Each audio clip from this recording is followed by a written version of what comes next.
நாடு முழுவதும் நாடு முழுவதும் உள்ள முதல்வர்கள் கலந்து கொண்ட நிதி ஆயோக் கூட்டம் இன்னைக்கு டெல்லியில நடைபெற்றது.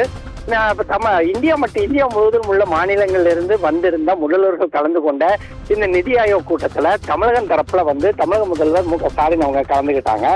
கலந்து கொண்டதுல இன்னைக்கு காலையில அவங்க ஒரு அறிக்கை விட்டுருந்தாங்க. என்னன்னு பாத்தீங்கன்னா, அதிமுகவை கடுமையா தாடி ஒரு அறிக்கை விட்டுருந்தாங்க. எப்படின்னா, அதாவது மறைமுகமா நாங்க போய் கூட்டணி வைக்கலாம், அதாவது அதிமுக போல அடிமை சாசனம் எழுதி கொடுக்க மாட்டோம்னோ, இடி, ஐடி, சிபிஐ ரைடுகளுக்கு பயந்து நாங்க இந்தியாவில் வேற எந்த கட்சியும் குறிவைச்சு, அதாவது இடி, ஐடி, சிபிஐ போன்றவை திமுகவினர் குறிவைச்சது போல வேற எந்த கட்சியும் குறிவைத்தது இல்லைனோ, அவற்றை துணிவோடு எதிர்கொண்டுதான் சட்ட ரீதியான போராட்டத்தின் மூலமா தான் வென்று வருகிறோமே தவிர அதிமுக போல நாங்க அடிமை சாசனம் எழுதி கொடுத்ததில்லை அப்படின்னு தெரிவித்ததோட இல்லாம, இடி நடவடிக்கைகளுக்கு சட்டமீறல் என உச்ச நீதிமன்றமே கருத்து தெரிவித்திருந்தது.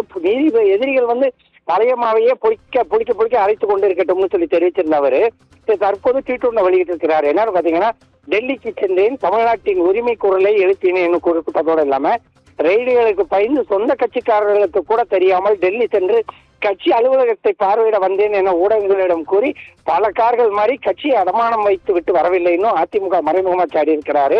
டெல்லி என்றாலே கிளிபிடித்து அஞ்சும் எதிர்கட்சியினர் அடிவயிற்றுல புளியை கரைக்கும் வகையிலே தன்னோட டெல்லி புளியை கரைக்கும் வகையில வாயிலும் வயிற்றிலும் அடித்துக் கொண்டபடியே, அதாவது எதிர்கட்சிகள் வாயிலும் வயிற்று அடித்துக் கொண்டபடியே தன்னுடைய அதை ரசித்தபடி தன்னோட டெல்லி பயணம் இருந்ததாகவும் குறிப்பிட்டிருக்கிறார்.